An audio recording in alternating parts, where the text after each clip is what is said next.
Welcome student, বেদাঙ্ক.com এ তোমাদেরকে স্বাগত। আমি প্রিন্সিপিয়া ম্যাম, তোমাদের ম্যাথমেটিক্স টিচার। চলে এসেছি নতুন একটি অঙ্ক নিয়ে। চলো দেখে নেওয়া যাক অঙ্কটি। x = y² - 4y বক্র যে সমস্ত বিন্দুতে y অক্ষকে ছেদ করে সেই সব বিন্দুতে বক্রের প্রবণতা নির্ণয় করো।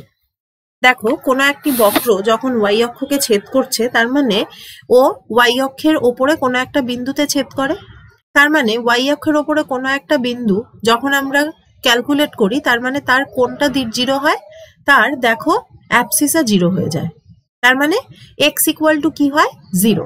তাহলে শুরুতেই যেটা দেওয়া আছে x = y² - 4y, তাহলে ধরে নি যে x = y² - 4y বক্র y অক্ষকে যেসব বিন্দুতে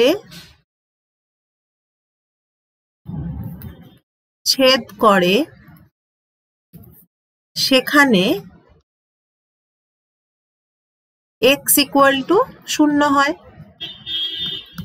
অতএব y² - 4y = 0। এখান থেকে দেখো পাই y - 4 = 0। অতএব y = 0 or y = 4। এখন যদি আমি এই x = y² - 4y এ y = 0 বসাই, তখন x এর ভ্যালু দেখো পাই 0 - 0 মানে 0। আবার যখন y = 4 বসাই তখন পাই 4² - 4 × 4, তার মানে 0।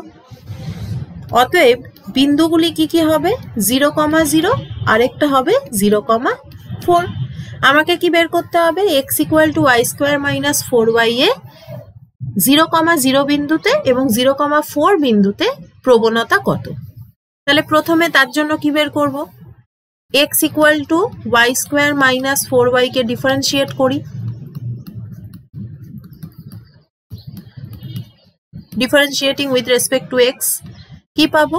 1 = 2y - 4 dy dx। তাহলে এখান থেকে দেখো পাবো dy dx = 1 - 2y - 4। তাহলে dy dx = 1/2y - 4। অতএব 0, 0 বিন্দুতে প্রবণতা কত বের করে নি? বিন্দুতে প্রবণতা dy dx at 0, 0, তার মানে কত? 1/0 - 4, তার মানে -1/4। আবার 0, 4 বিন্দুতে প্রবণতা dy dx at 0, 4 সমান 1/2 × 4 - 4, তার মানে 1/8 - 4 মানে 4। তাহলে কি কি প্রবণতা পেলাম? 0, 0 বিন্দুতে প্রবণতা -1/4 আর 0, 4 বিন্দুতে প্রবণতা 1/4 হয়ে গেল। থ্যাংক ইউ ফর ওয়াচিং বেদাঙ্ক.com। আরো নতুন নতুন অঙ্কের সমাধান পেতে অবশ্যই বেদাঙ্ক.com ব্রাউজ করো।